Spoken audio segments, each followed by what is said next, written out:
Nataka tujadili kuhusiana na mambo mawili haya katika mfululizo wa masomo ya ufahamu wa kiroho.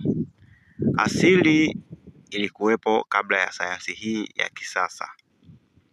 Asili ni kubwa kuliko sayansi ya kisasa. Katika maisha haya ya leo, tunajua na kufahamu uwepo wa asili na sayansi. Asili ni nini na sayansi ni nini? Haya ni maswali mtu anapaswa kujiuliza katika safari ya utambuzi binafsi. Asili ni namna yenye sifa nyingi sana, zisizo na mwanzo wala mwisho, zenye muunganiko usiokufa daima. Wakati sayansi ni taaluma ya kusoma na kuchunguza namna ya asili na imegawanyika katika sehemu nyingi sayansi hiyo. Moja ya sifa za asili ni ufahamu mkubwa sana usioweza kuelezeka. Ufahamu huu unafanya asili iwe asili pamoja na kuwepo kila mahali. Na asili ni tajiri wa vitu kuliko sayansi. Sayansi inafanya kazi ya kuhangaika ili kupata jinsi asili ilivyo katika ukamilifu wake. Sayansi imefanikiwa kidogo sana kwenye kusoma ufahamu wa asili.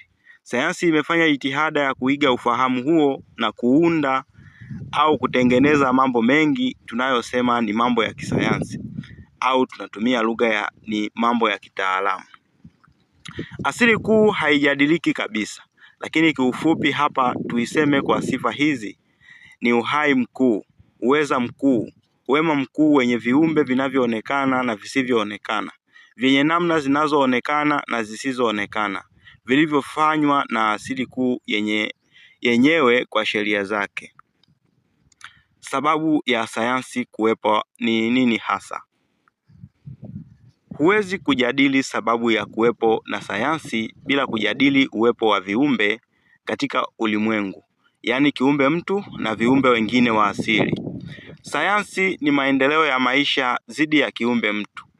Inaweza kuwa ngumu kuelewa hili, ila kwa utulivu na utaratibu unaweza kuelewa kwa kutambua uwepo wa viumbe wa asili wa jinsi walivyo, wa namna nyingi katika asili ukiachana na kiumbe mtu. Nikisema sayansi ni maendeleo ya maisha zidi ya mtu, nina maana ujiulize au ufahamu umaalumu wa kiumbe mtu na thamani aliyopewa na asili kuu, na kwa nini viumbe wengine wafanye maendeleo kumlenga. Kiumbe mtu pamoja na sifa zake, lakini kuna jambo la pekee kuhusiana na nishati yake au roho yake. Ukiachana na mwili wake, utakatifu wa nishati ya kiumbe mtu ndio sababu ya kuwepo kwa sayansi. Asili kuu ina mamlaka juu ya kila kiumbe chake, kinachoonekana na kisichoonekana. Kiumbe mtu nishati yake ina sifa kuelekea asili kuu. Mamlaka ya asili kuu ipo ndani ya nishati ya mtu, na hivyo kwa kibali cha asili kuu, mtu ana uwezo na mamlaka kwa viumbe wengine wanaoonekana na wasioonekana, kwa sababu ya upekee wa nishati yake ya asili kuu iliyo ndani yake. Asili kuu kwenye nishati ya kiumbe mtu sio nyingine zaidi ya nishati yake inayoweza kufikia kiwango cha juu sana kuelekea asili kuu. Tofauti na nishati za viumbe wengine, viwango vya nishati zao haziwezi kufikia kiwango hicho. Kiwango hicho ni wepesi wa nishati. Nishati ya kiumbe mtu inaweza kufikia wepesi ambao sehemu sahihi ya kuishi ni karibu na asili kuu. Nishati za viumbe wengine hata kwa wema gani haziwezi kupata wepesi huo, labda kwa kibali cha asili kuu yenyewe. Namna ya nishati hizi zinatofautiana kwa asili. Nishati ya mtu kwa asili zina sifa ya moja kwa moja na kibali cha kukaa karibu na asili kuu, wakati nishati za viumbe wengine zina nafasi isiyo ya moja kwa moja ya kukaa karibu na asili kuu. Asili kuu ni ya namna ambayo haielezeki, namna ambayo kila nishati inahitaji kuwa karibu nayo. Pamoja na kuwa na hiyo namna isiyoelezeka, lakini hakuna majivuno na sifa pekee ya stahili ni uwepesi au usafi wa kiwango cha juu. Uumbwaji wa nishati safi ya mtu hauwezi kuaminiwa moja kwa moja, kama ambavyo hata zana yako mpya ukiitengeneza lazima uifanyie majaribio mengi ya kutosha kuiamini katika matumizi yako ya kila siku. Namna ya asili ni ya ajabu kuu sana isiyoelezeka kabisa. Dunia yetu ni kiumbe kwenye asili. Kiumbe hiki ni kiumbe kinamilikiwa na ukuu mdogo unaoitwa jua, yaani nyota ya jua. Nyota hii inamiliki ukuu zingine ndogo ndogo kwa viwango tofauti kwa idadi isiyoelezeka. Pia kila ukuu na mambo yake vikiwa na kusudi maalumu kwa jinsi ya asili kuu. Viumbe huwa katika namna kulingana na mazingira kiumbe kilipo. Kwa maana hiyo, mwili sio muhimu kwa kiumbe. Mwili ni kwa ajili ya makusudi fulani kwa kiumbe huyo, kwenye namna kinapotakiwa kufanya jambo ambalo utendaji wake katika mazingira hayo unahitaji mwili wa namna hiyo inayoweza kuwa yoyote kutokana na asili yake. Kama unavyojaribu zana yako ili uiamini kwa ajili ya matumizi ya kila siku, nishati safi ya kiumbe mtu ikawepo kwenye mwili ili ifae kukaa mahali karibu na asili kuu, na kufaa huko kufanyike duniani. Hivyo duniani hapa mtu ana mwili ili roho yake au nishati yake safi ifae kukaa yalipo makazi yake. Changamoto na zoezi kubwa ni kufaa huko. Maisha ya kiumbe mtu yanaweza kuifanya nishati yake iwe nzito au nyepesi. Nishati nzito ni mfano wa moshi mzito ambao ni vigumu sana kupaa, lakini nishati safi ni mfano wa moshi mwepesi ambao ni rahisi sana kupaa. Ndio hapa tunapata hisia na matendo ya namna mbili, yaani wema na ubaya. Pia tunapata semi mbili, Mungu na Shetani. Matendo na maisha ya wema kwa kiwango hicho hicho hufanya roho au nishati iliyo ndani ya mtu huyo kuwa nyepesi kwa kiwango hicho hicho. Elewa, matendo na maisha ya mtu ndiyo jinsi nishati yake. Matendo na maisha ya mtu ndiyo jinsi ya nishati yake. Nishati nzito ni kama moshi mzito, itabaki duniani. Nishati nyepesi ni kama moshi mwepesi, itapaa haraka kwa kasi iliyo zaidi ya mwanga, muda na wakati wa asili unapofika. Hivyo unaweza kuona jinsi kiumbe mtu alivyopendelewa na kupewa nafasi ya kuishi duniani, na ndiyo maana mtihani pekee wa kupata kibali cha kuwepo karibu na asili kuu, tofauti na viumbe wengine wa asili. Kiumbe mtu amependelewa sana, amepewa nafasi ya kuishi duniani, na hiyo ndio mtihani pekee wa yeye kupata kibali cha kuwepo karibu na asili kuu, kitu ambacho ni tofauti na viumbe wengine wa asili ambao hawajapata nafasi hiyo ya moja kwa moja. Viumbe hao wengine pia wana utambuzi na fahamu za juu kuhusu asili kwa viwango vyao. Habari ya kiumbe mtu wao wanaifahamu na kuielewa sana. Viumbe hao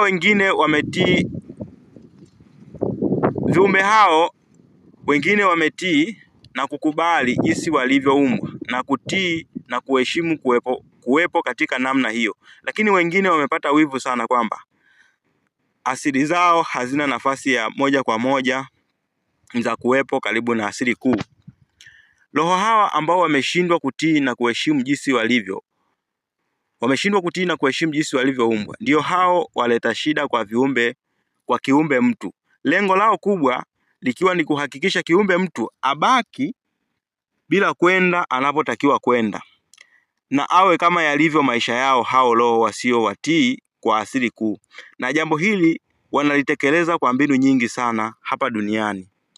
Asili kuu ikampa kiumbe mtu mazingira hapa duniani na zana zote zimfaazo ili afae, na ili afae atahitaji azitawale, azitumie kwa namna yake kila mmoja.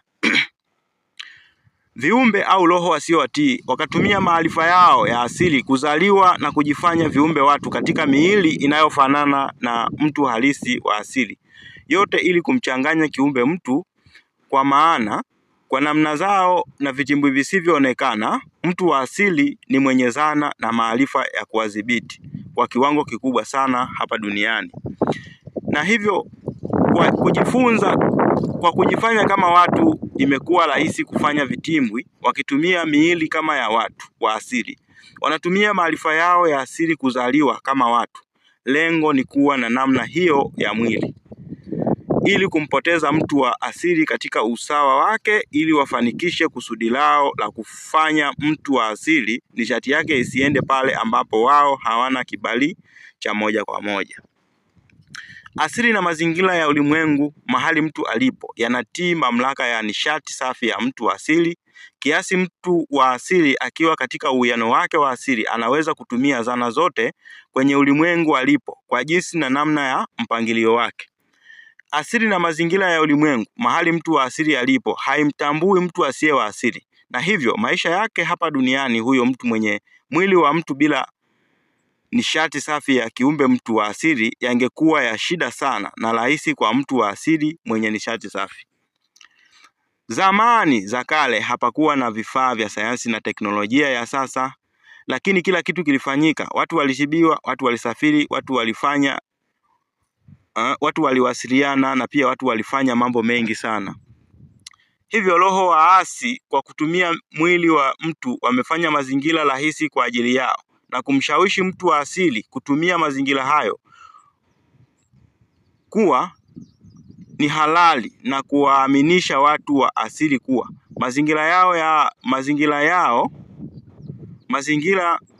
roho waasi kwa kutumia mwili wa mtu wamefanya mazingira rahisi kwa ajili yao na kumshawishi mtu wa asili kutumia mazingira hayo kuwa ni halali, na kuwaaminisha watu wa asili kuwa mazingira ya asili yao hapa duniani ni upotofu, na kumbe kwa sababu roho waasi wenyewe mazingira ya asili hawana mamlaka nayo.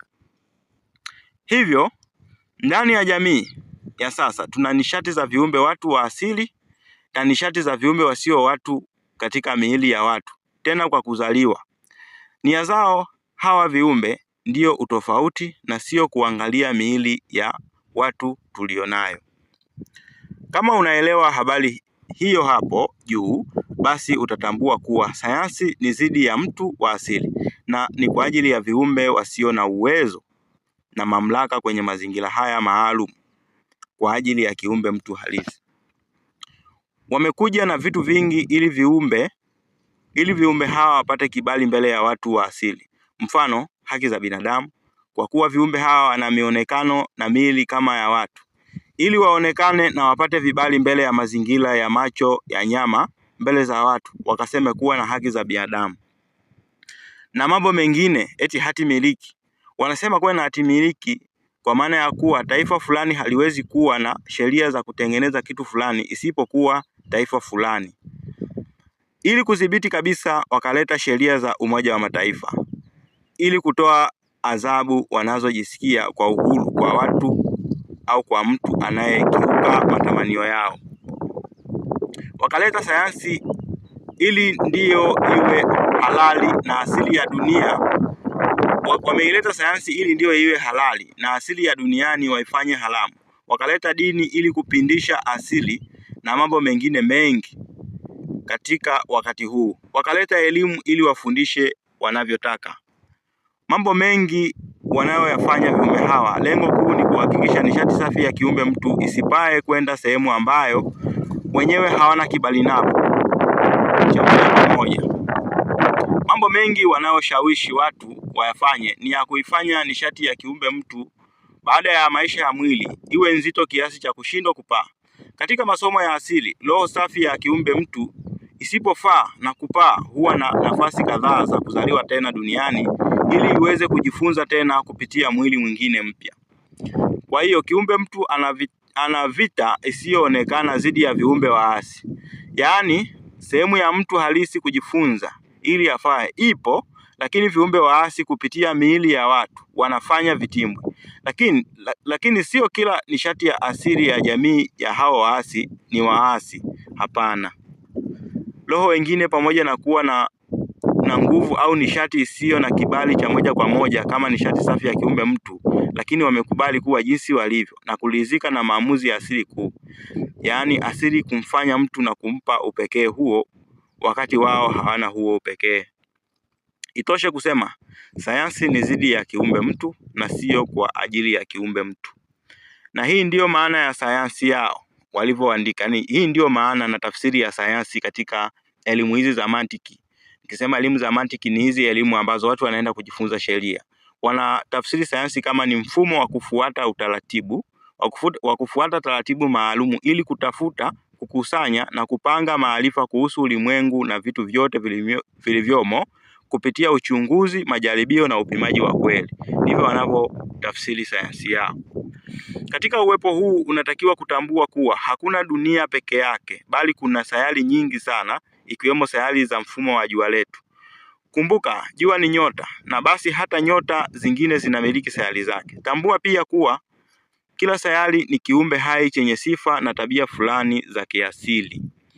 Sayansi ya kisasa haina jipya lolote zaidi ya kufundisha utendaji wa nguvu za kiroho. Hivyo, pamoja na mengi yote ya sayansi ya kisasa, bado sayansi hii ya kisasa ni sayansi haba. Haiwezi kuwa na utajiri wa vitu kama ilivyo asili kuu isiyo na mwisho. Sayansi ya kisasa inaeleza mambo mengi na imegawanyika katika sehemu nyingi, ikiita jiografia, fizikia, kemia na biolojia. Kila sehemu ina mambo yake yenyewe ya kujitegemea, ikifanya kazi ya kujadili asili kuu kwa kivuli cha maneno eti ni sayansi, na kujaribu kuaminisha watu habari za sayansi hiyo ili wasiwazie kuhusu asili iliyo asili yao na wakae wasubiri ugunduzi kutoka kwa watu wachache. Sayansi hii ya kisasa imekaa kama daraja kati ya mtu wewe wa sasa usiyefikiria kuhusu asili yenyewe. Sayansi ya kisasa imekuwa kama mtafsiri wako wa asili kubwa kuliko chochote yenye sifa isiyoelezeka. Tuangalie mfumo wa atomu na sifa zake. Habari ya atomu unaikuta kwenye sayansi hii ya kisasa. Sehemu ya sayansi ya kisasa inaeleza kuhusu atomu. Atomu hii inajaribu kusimulia kiini cha mambo ya asili kuu kwenye sayansi ya kisasa. Sayansi ya kisasa kwenye sehemu ya kemia inatuambia kuwa atomu ina sehemu tatu. Moja ni proton, mbili ni neutron, lakini tatu ni electrons. Proton ina sifa chanya. Neutron ina sifa ya ganda. Ipo neutral, sio yani yenyewe haina sifa ya upande wowote. Electron ina sifa hasi. Uhusiano wa hivi vitu vitatu ni kama ifuatavyo. Proton ni kama sehemu nzuri ya kuvutia sana na kitu chenye sifa isiyoelezeka ambacho ni mvuto wa ajabu usioelezeka. Ni sehemu isiyojivuna kwa jinsi ilivyo. Kila kitu kinatamani kuwa karibu na sehemu hiyo. Sasa neutron kwa wivu mkubwa inasimama kama ganda aminifu kwa proton, kiasi chochote kinachotamani kugusana na proton kisigusane moja kwa moja. Ni kama ile sehemu inayotenganisha tofali na tofali, yaani ile sementi au udongo unaotenganisha tofali na tofali kwenye ujenzi. Lakini electron ni kitu kinachojitambua, kinachojisikia vizuri sana kuishi na proton muda wote. Lakini sasa hakiwezi kuungana moja kwa moja. Kinabaki kuzunguka proton daima milele na milele. Unatakiwa sasa kuzingatia haya katika hili. Proton, yani sifa chanya au wema katika maisha haya, ndio hiyo proton. Proton ni kama sehemu nzuri ya kuvutia sana, yani kitu chenye sifa isiyoelezeka ambacho ni mvuto wa ajabu usioelezeka. Ni sehemu isiyojivuna kwa jinsi ilivyo na kila kitu kinatamani kuwa karibu na hapo. Hiyo ni proton. Neutron, yani sifa ya ganda au jeshi la ulinzi. Neutron kwa wivu mkubwa inasimama kama ganda la ulinzi, kiasi kwamba chochote kinachotamani kuungana na proton kisigusane moja kwa moja na kisiharibu kiini hicho. Ni kama ile sehemu inayotenganisha tofali na tofali, mfano sementi au udongo unaotenganisha tofali na tofali kwenye ujenzi. Electrons, sifa hasi au ubaya katika maisha yao ndio iye nguvu za chini. Tukisema nguvu za chini katika elimu ya kiroho tunamaanisha kitu kama electron. Electron ni kitu kinachojitambua, kinachojisikia vizuri sana kuishi na proton muda wote. Lakini sasa hakiwezi kuungana na proton moja kwa moja, kinabaki kuzunguka proton daima milele na milele. Ndiyo asili yake hiyo, kuzunguka proton maisha yake yote. Muundo huu au sifa hiyo utaikuta kwenye mamlaka za asili katika maisha yake na utendaji wake. Utakuwa uzingatie hilo. Kwa asili kuna vitu vitatu hapa unatakiwa kuelewa Moja ni wema ambao katika sayansi wanaita protons. Mbili, kuna jeshi la ulinzi ambao katika sayansi wanaita ni neutrons. Na tatu ni ubaya au nguvu za chini ambazo kwenye sayansi ya kisasa wanaita electrons ambazo zinapatikana kwenye atoms. Tambua kuwa atom inayozungumziwa ni kama kichembe kidogo sana ambacho hakiwezi kuonekana na macho ya kawaida, ila kukamilika kwake ni kuwa na vitu hivyo vitatu, yani proton, neutrons na electron. Hiyo ndiyo atom. Kitu hata kikiwa kikubwa vipi kinaundwa na vichembe hivyo vinavyoitwa atom. Katika vitu vikubwa vya asili, protoni hazina tabia ya kumezana na kuwa protoni moja kubwa. Badala yake zinakusanyika pamoja na kutengeneza kituo kikuu kinachoitwa nuclear. Kwa kuwa protoni zote zina sifa chanya, yani wema, zikiwa na sifa hiyo moja, uzingatie kuwa kwa asili vitu vyenye asili ya kufanana huwa na tabia ya kukimbiana. Utakumbuka hapa tunapata msemo ule wa fahali wawili hawakai zizi moja. Basi hapo neutrons au jeshi la ulinzi, kama unavyofahamu sifa ya jeshi kuwa na utii mkuu na kuwa halina sifa ya upendeleo zaidi ya kutii kinachohitajika ikiwa ni jeshi jema, au linakuwa ni kama mpatanishi mkuu. Neutrons hizi huwa zinaingilia sasa katikati, kwa sababu hizi protons zinakuwa na sifa ya kusukumana, ni kupelekana, yani kama sumaku upande unaofanana huwa una tabia ya kukimbiana, upande zisizofanana zina tabia ya kuvutana. Sasa vitu vinaunganaje? Vitu vinaungana na kuwa kitu kimoja kikubwa kutokana na kuwepo kwa hii neutron. Neutron huwa inaingilia katikati yake sasa na kutengeneza nguvu kuu inayozifunga proton zote pamoja ili zisifukuzane. Hivyo kitu kikubwa kikiwa na atom nyingi kinatengeneza nyuklia yenye uzito mkubwa zaidi wa wema na ulinzi, huku electrons ambazo ni nguvu hasi zikiongezeka kuzunguka nucleus hiyo kwa usawa. Kila atomu ina matabaka au ngazi za nishati zinazozunguka kiini. Matabaka haya katika asili ni ngazi za mawimbi na vipimo vya nishati, yani anga. Ili anga tunasema hapa sisi tunavuta oksijeni, lakini ukizidi kwenda huko juu bila vifaa maalumu unaweza kupoteza uhai, kwa sababu huko juu hakuna oksijeni, kuna tabaka lingine ambapo kuna gesi zingine. Sasa tabaka la ndani la atom ili tabaka lipo karibu zaidi na kiini, yani karibu na wema. Lina uwezo wa kubeba electron chache tu, ni kama electron mbili pekee zikiwa chini ya udhibiti mkali wa kiini, yani udhibiti mkali wa protons. Lakini kuna matabaka ya nje. Matabaka haya huzidi kuwa makubwa na yenye nafasi zaidi. Huku nje electron ziko na uhuru mkubwa wa kuzunguka au kuruka kwenda kwenye atom zingine. Hiyo inakuwaje? Msisimko wa nishati. Unapokuwepo msisimko wa nishati, atom inapopata masafa ya juu ya nishati, electrons zake za nje zinaruka kwenda kwenye matabaka ya juu zaidi. Hivyo sasa, kitu chochote kikubwa, hata kikiwa na ukubwa gani, kinaundwa na mfumo huo wa matabaka. Sasa tuendelee na elimu inayoweza kumfanya kiumbe mtu aweze kuungana na mazingira na zana za asili yake ili kuwa katika kufaa kwake katika uumbaji.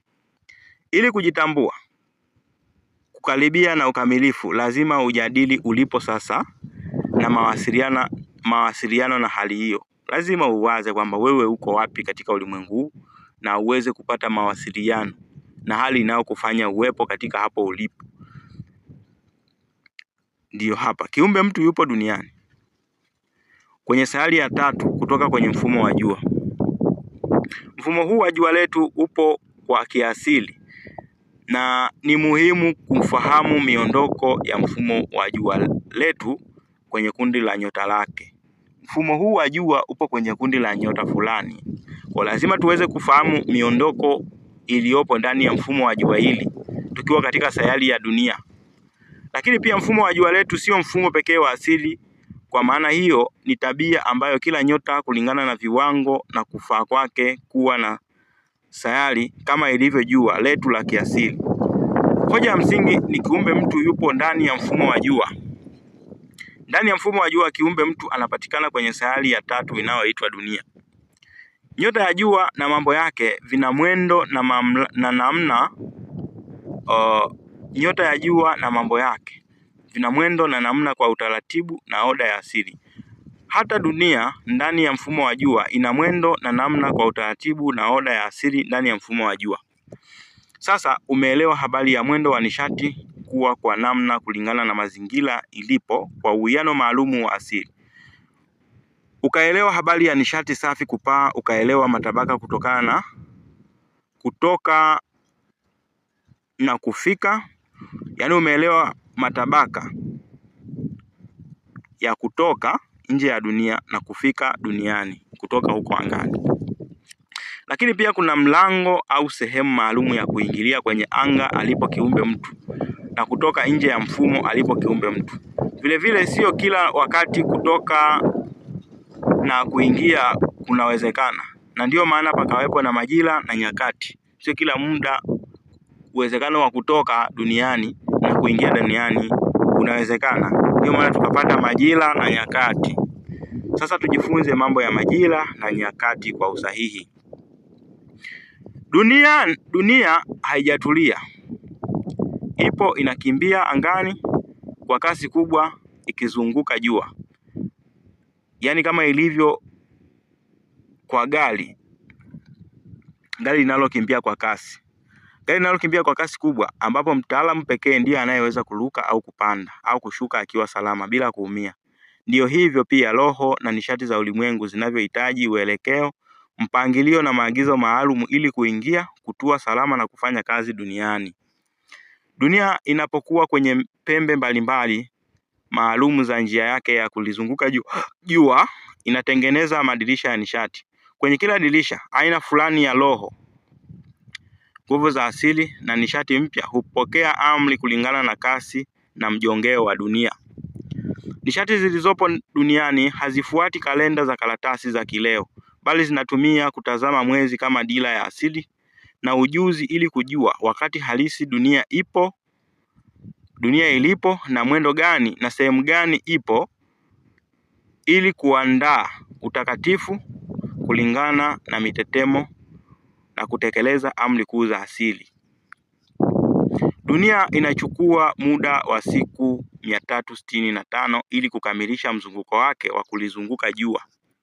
Siku hizo ni jumla ya miezi 13, yaani mwezi unapozunguka dunia mara 13 ndipo mzunguko mmoja wa dunia kulizunguka jua hukamilika. Yaani mwaka mmoja ambapo siku 13 ambapo hapa pamekosewa, sio siku, ni miezi 13 mara siku 28 za mwezi kuzunguka dunia mara moja ni sawa na siku jumla 364, na kwa imebakia siku moja hapo ambayo ni takatifu sana, siku ambapo usiku na mchana huwa sawa na pia jua huwa lipo utosini. Mtu anaposimama wima muda wa mchana kamili anakuwa analiona jua katika utosi wake, tofauti na saizi unakuwa unaliona hivi kiupande. Siku hii ndiyo siku inayounganisha mzunguko wa zamani na mzunguko mpya bila kuhesabiwa ndani ya mwezi wowote wa mwaka.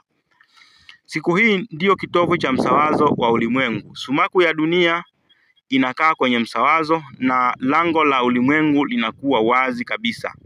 Nishati za zamani zinakatika na amri mpya za asili zinaingia duniani kwa ajili ya mzunguko unaofuata. Na haya ndiyo majira ya asili ya mwaka kutoka siku ya msawazo. Yaani baada ya hiyo siku ya 13 ambayo haihesabiki katika mwaka wowote, kinachofuata ni kipi? Kinaanza kitu gani? Ili uelewe majira haya, tafakari unavyorusha jiwe kwenda juu. Linakuwa na kasi, yaani unavyolirusha jiwe mwanzoni linakuwa na kasi, lakini kasi inaenda inapungua, ikifika juu inakuwa kama imesimama kidogo, kisha inaanza kushuka chini hilo jiwe. Haya ndio majira sasa ya mwaka mzima. Huwa kuna machipuo. Majira ya kwanza huwa ni machipuo na wakati wa nia. Hapa nishati hupanda. Tutaangalia zaidi nini cha kufanya katika mwezi wa kwanza hadi wa 3 baada ya hizo siku ya msawazo. Machipuo na wakati wa nia ni majira ya kwanza, lakini kuna majira ya upanuzi, yani kilele cha mwanga, ambayo inakuwa ni ule mwezi wa 4 na mwezi wa 6.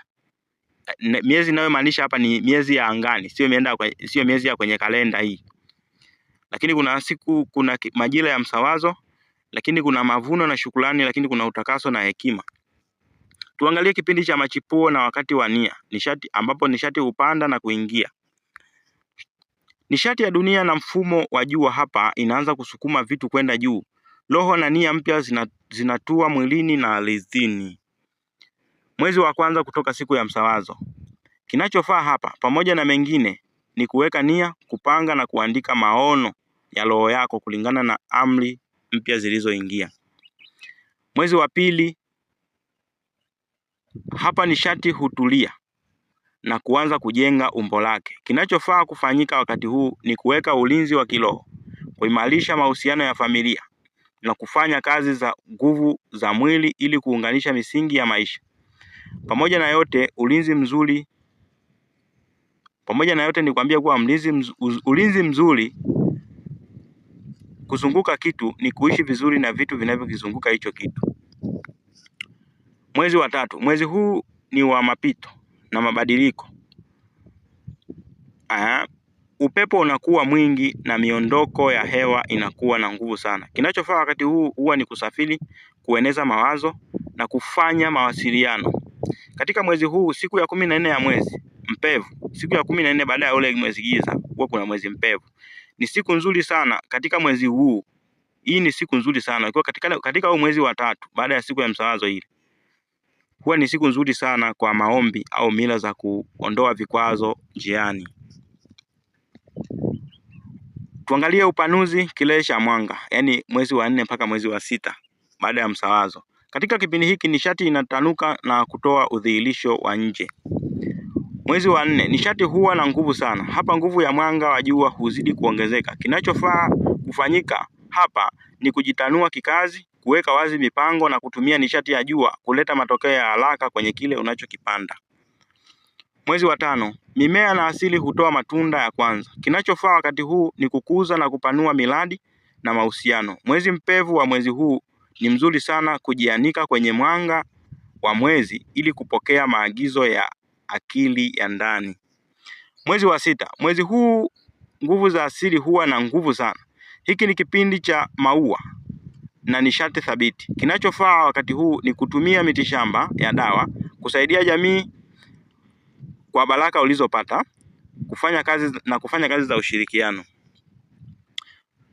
Msimu wa msawazo, sehemu ambayo nitakuwa kufanya tathmini, huwa ni mwezi mmoja tu, mwezi wa 7. Kwenye mfano wa jiwe la kurusha, jiwe ndio hapa sasa limefika kule juu kama limeganda kidogo, ndio huu mwezi. Mwezi wa 7, dunia ipo katikati ya safari yake ya kulizunguka jua. Kinachofaa ni kufanya tathmini ya kina ya nafsi na kuachilia kisichofanya kazi. Yaani unaweza kusamehe na kusawazisha nguvu za kiume. Nikisema nguvu za kiume namaanisha nguvu za utendaji na nguvu za kike. Nikisema nguvu za kike ni zile nguvu za ndani ya mwili wako. Hizo ndio nguvu za kike. Mavuno na shukrani. Huu ni msimu ambao unakuwa ni mwezi ule wa 8 na hadi mwezi wa 10. Msimu wa mavuno ambapo nishati ya kuvuna na inakuwepo nishati ya kuvuna na nishati ya kushuka. Kumbuka mwezi wa 7 ni pale, kwa mfano kama ni jiwe linakuwa kama limeganda kule juu. Lakini sasa hii ni miezi ambayo sasa linataka lianze kushuka huku chini. Nishati inaanza kurudi chini kuelekea udongoni kwenye ardhi. Mwezi wa 8, mfumo wa asili unaleta matunda yaliyopepa. Kinachofaa ni kuvuna matunda ya kazi zako, mali, fikra na matunda ya kiroho. Mwezi wa 9, utulivu unaanza kuingia kwenye asili. Kinachofaa ni kutoa sadaka za shukrani kwa asili, kufanya matendo ya hisani na kusherehekea mafanikio pamoja na jamii. Mwezi wa 10, mabadiliko ya msimu yanaanza kuingia. Asili inajiandaa kwa mapumziko. Kinachofaa ni kuweka akiba ya nishati, rasilimali na chakula kwa ajili ya miezi ya utulivu inayofuata. Msimu mwingine, msimu wa utakaso na hekima, nishati ya kujiandaa na mzunguko mwingine. Huo ni mwezi wa 11 hadi mwezi wa 13. Kipindi cha kurudi ndani, yani kurudi ndani gizani, yani kipindi cha hekima na utakaso ndio hiki. Hapa mwanga wa nje unapungua, nishati yote inaanza kurudi ndani. Mwezi wa 11, kupungua kwa mwangaza wa nje kuna lazimisha akili kutazama ndani. Kinachofaa ni kupunguza shughuli za nje, kusoma na kujifunza hekima za kale kwa kina. Mwezi wa 12, mwezi wa roho waliotangulia. Pazia kati ya ulimwengu wa maada, yani ulimwengu wa mwili huu na wa roho linakuwa jembamba sana. Kinachofaa ni kuwakumbuka na kuwaenzi waliotangulia, mababu, kuomba hekima kutoka kwa wazee na kutakasa mazingira ya nyumbani. Ndio maana Afrika, nchini Tanzania, kabila la Wachaga huwa wanapenda kurudi kwao mwezi wa 12. Bahati mbaya ule mwezi wa 12 wanaorudi sio huo wanaouona, sio huo. Wenyewe wanajua ni mwezi wa 12, wanajua ni mwezi wa 12, lakini sasa wanafuata mwezi wa kisiasa. Upo mwezi huu, mwezi wa angani wa 12 kutoka siku ya msawazo, ndio siku sahihi ya kufanya hayo majambo. Mwezi wa 13, mwisho wa mzunguko wa asili na maandalizi ya kurudi kwenye mwanzo wa mwaka mwingine. Kinachofaa ni utulivu wa hali ya juu sana, hasa kipindi cha siku 3 za mwezi wa 13 ukiwa gizani. Kuchoma ufumba au mitishamba safi ya asili ili kuondoa athari zote za mwaka na kujiandaa kuingia tena kwenye mzunguko kwenye mwanzo wa mwaka mwingine. Kumbuka, mwanzo wa mwaka mwingine ni siku ya 365 ambayo haipo kwenye mwaka wowote. Hivyo kinachofanywa na viumbe ni kupindisha au kupishanisha majira na wakati wa asili. Kwa kuwa viumbe hao hawawezi kubadilisha majira na wakati wa asili, basi wanakupishanisha wewe kiumbe mtu na majira yako ya asili, ambayo ukiyafuata unaweza kufanikiwa. Wenyewe wanakupishanisha ili uendelee kuzagaa. Nini cha kufanya ndani ya siku 28? Hapa kuna jedwali maalum ambao tunaona kuna siku za mwezi, awamu ya mwezi, nishati inayotawala, tendo linalofaa. Siku ya kwanza kwenye kila mwezi sasa, kitu kipi kinachofaa kulingana na majira husika? Kinachofaa siku ya kwanza hadi ya 7. Hizo huwa ni siku za mwezi mwandamo, siku za mwezi giza yani. Nishati inayotawala huwa ni udongo, nishati ya dunia ndio inayotawala nishati. Kinachotakiwa kufanyika hapa ni kupanga, kutafakari kwa ukimya, sehemu tulivu, kuweka mbegu za nia zako. Siku ya 8 mpaka 13. Awamu ya mwezi unakuwa, yani mwezi kutoka gizani pale unakuwa mwanga wake umeshaanza kuonekana mkubwa sasa. Nguvu inayotawala hapa ni nguvu ya maji na moto, yani ukuaji. Nini cha kufanya? Kufanya kazi kwa bidii, kujenga, kusukuma mbele mipango yako, ndio kinachofaa. Siku ya 14 huwa ni moja tu, mwezi mpevu. Hii ni nguvu iko kileleni. Kazi inayotakiwa kufanyika hapa, kufanya ibada za asili, maombi ya shukrani na kutakasa mwili wako. Siku 15 mpaka siku 21 kazi unapungua. Nguvu inayotawala ni nguvu ya hewa. Nini kinafaa kufanyika hapa? Ni kufundisha wengine, kwa sababu maneno ni hewa eti. Kuwasiliana vizuri, kwa sababu kuwasiliana ni kuzuri. Hewa inawakilisha kuwasiliana. Kusafiri, hewa inasafiri kwa speed eti. Kueneza matunda na kutoa ushauri, ndicho kinachotakiwa kufanyika katika kipindi hichi. Siku ya 22 mpaka siku ya 28, mwezi wa giza, ndio awamu ya mwezi huu.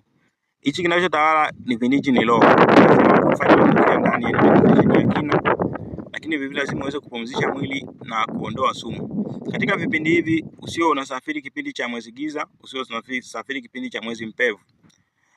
Usifanye hivyo. Kipindi kizuri kusafiri ni hichi kipindi cha siku ya 15 mpaka siku ya 21. Ndio kipindi kizuri cha kusafiri katika mwezi. Utakuwa ufahamu hii. Baada ya kusema hayo, niseme kwamba unapoishi kulingana na mzunguko huu wa miezi 13 na siku 28, mwili, akili na nafsi yako vinakaa kwenye wimbi moja la nishati na mwendo halisi wa mfumo wa jua na dunia. Mimi nikutakie heri iwe na wewe.